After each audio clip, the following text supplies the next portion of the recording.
Good morning, everyone. Happy Tuesday morning to you. Welcome back to Morning Musings. My name is Don K. Preston. I am the president of Preterist Research Institute of Ardmore, Oklahoma. I really appreciate you being with me. Now, yesterday I began to go back and to show the connections between Matthew chapter 25, 31 and following, Romans 11, 25 and following, Isaiah 27, and we'll get to chapter 59 later. Now, some have been making the attempt to divorce the context of Isaiah 27 from Romans chapter 11. Well, I'm sorry, Paul made the connection.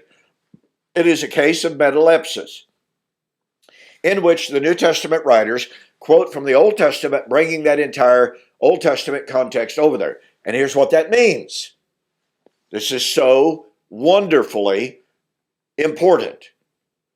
When Paul quotes from Isaiah chapter 27 about the time of God taking away Israel's sin, okay, now remember, Romans chapter 11, Paul is anticipating the second coming of Christ, which is the coming of Christ in Matthew 25, 31 and following.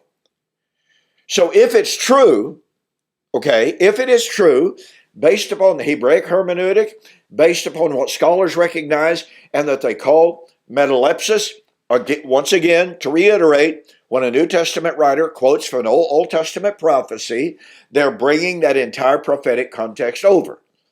Well, okay, the prophetic context of Isaiah 27 is, at the time of the taking away of Israel's sin, God was going to destroy Leviathan, i.e., Satan. Now look, folks, if you cannot break that connection,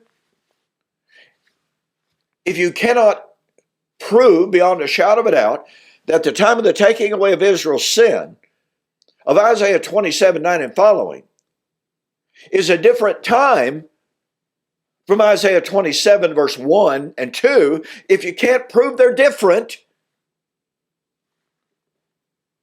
then your eschatology, your futurist eschatology fails. And here's what you would be positing, okay? You would be positing that Isaiah 27, 9 and following, the time of the taking away of Israel's sin.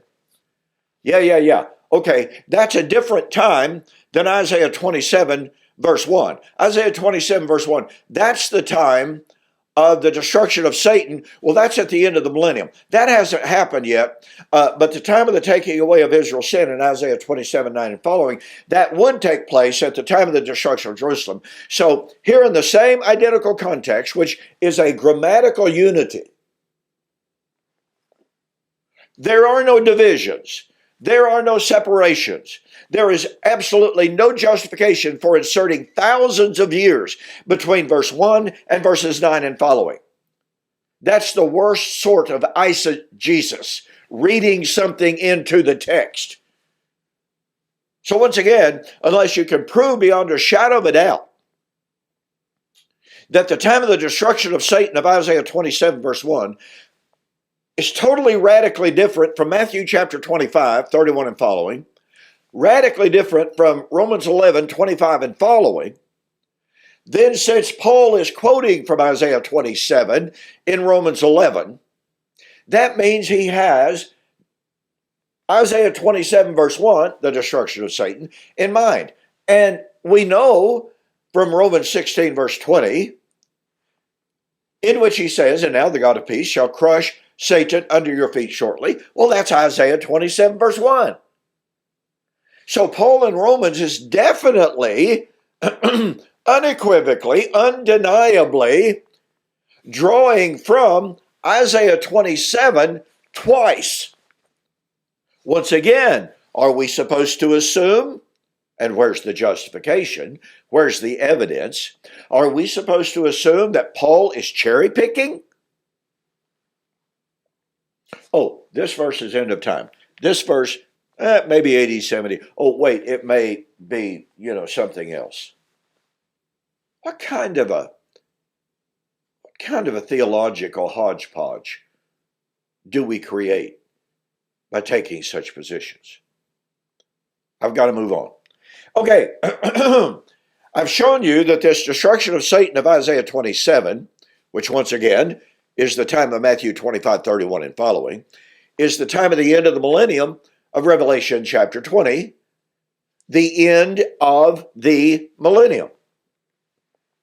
Now remember, Isaiah 27 posits all of these things as in that day. The in that day is the coming of the Lord for the vindication of the martyrs. Isaiah 26, 20 and following. Point number one, when did Jesus say all of the blood of all of the righteous from Abel forward would be vindicated? I think you know the answer to that by now, don't you? It would take place in his generation, in the first century judgment of Jerusalem. Okay, so here's the coming of the Lord for the vindication of the martyrs at the time of the destruction of Satan, which is at the end of the millennium. And I've shared with you that Daniel likewise foretold this resurrection at the time of the end, at the end of the days. But Daniel was told it was far off. But here's John in Revelation being told, John, do not seal the words of the vision because the time is at hand. Now then, Revelation 22, verse 11. And I want to say this right up front. If you still try to put the judgment, the end of the millennium judgment,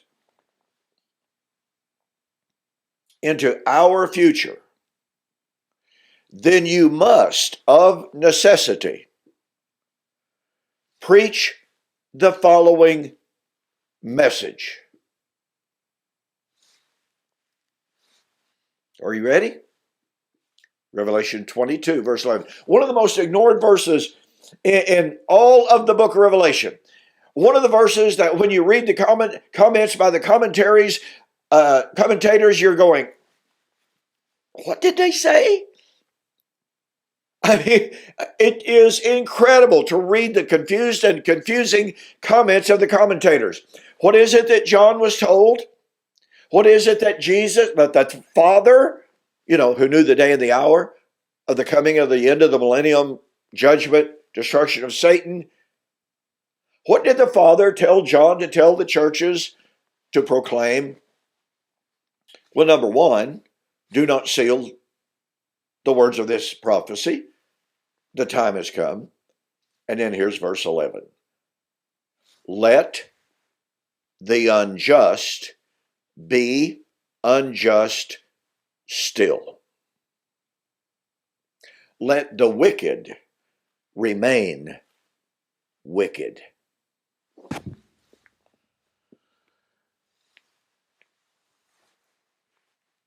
Do you preach that message? Do you teach that message? Preston, how could you dare suggest such a thing? I've had some people have the audacity to ask me lately, Preston, do you believe that those who reject the gospel, that's a sin, that they're lost? Now, why anyone would ask me such a question just simply shows that they have a totally prejudicial view. They're not after the objective truth.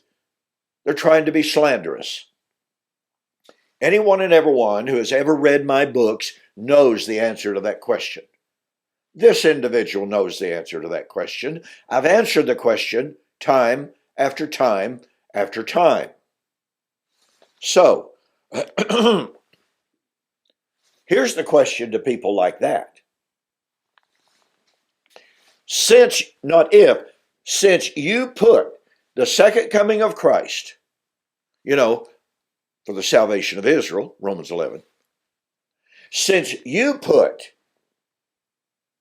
the great white throne judgment of Revelation 22, since you put the great judgment of Matthew 25, 31 and following, since you put the destruction of Satan all into our future, do you speak? Do you preach? Do you say, let the wicked remain wicked. Let the unjust remain unjust. If not, why not? How do you ignore Revelation 22, verse 11? Is that cherry picking? Here's what's amazing. Verse 10, chapter 22 of Revelation. Do not seal the words, the time is at hand. The time has come. Verse 12, behold, I come quickly. Sandwiched squarely between those two statements of extreme imminence is the statement, let the wicked remain wicked. Now, if you are going to try to mitigate, destroy, negate the time statement of verse 10 and verse 12, and make it apply to our still future time, then you must, of necessity, preach verse 11 as still applicable today. Let the wicked remain wicked. Let the unjust remain unjust. Listen, folks, what's going on here is extremely powerful. You must catch the power of this. The judgment, the great white throne judgment, the end of the millennium judgment, was so imminent, so urgent when John wrote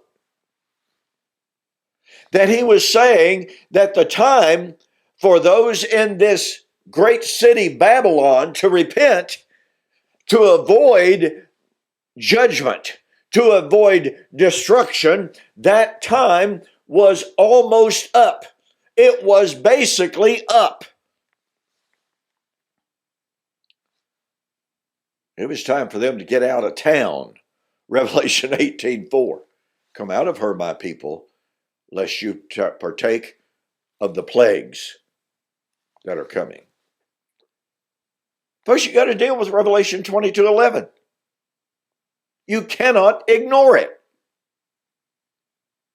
You cannot say, well, the time statement of verse 11, verse 10, and the time statement of verse 12, behold, I come quickly. That doesn't mean when he was coming. It just simply means that when he finally gets around to coming, he's going to take the fastest cloud out of heaven. And yes, I know it says, do not seal the vision because the time is at hand. But it hadn't happened yet. 2,000 years later, in violation of the time of Daniel, when he prophesied those things, and it was 500 years from Daniel until John, and it was called a long time off, but it's now been 2,000 years from John until the present. Oh, but it was at hand when John wrote.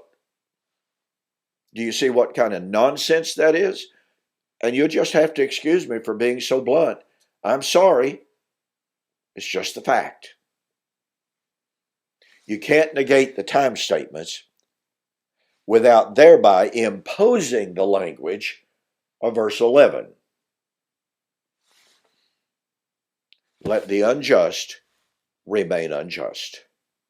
If you do not preach or teach Revelation 22, verse 11, as applicable right now, then you're violating, you're distorting, and you're, excuse me for the bluntness, you are perverting Revelation 22, verses 10 to 12. Hey, listen, let me remind you of the April 3-book special, Elijah Has Come. I'm telling you, this is an unprecedented study of Romans 11, 25 to 27. So, Elijah Has Come, a solution to Romans 11, 25 to 27. Temple to Telos, this groundbreaking book, and 70 weeks are determined for the resurrection. All of these are directly related to Romans 11, Matthew 25, 31 and following, and Isaiah 24 through 28. Okay? If you purchase these books separately, that costs you $65. Is that figure? Yeah. It would cost you $64.70. Okay? Go to my website, donkpreston.com. BibleProphecy.com, the beautiful banner right up at the top. For the rest of April 2023, U.S. orders only, Total delivered price, $49.95. Okay, out of time for today. I'll pick up on this on the flip side. See you there.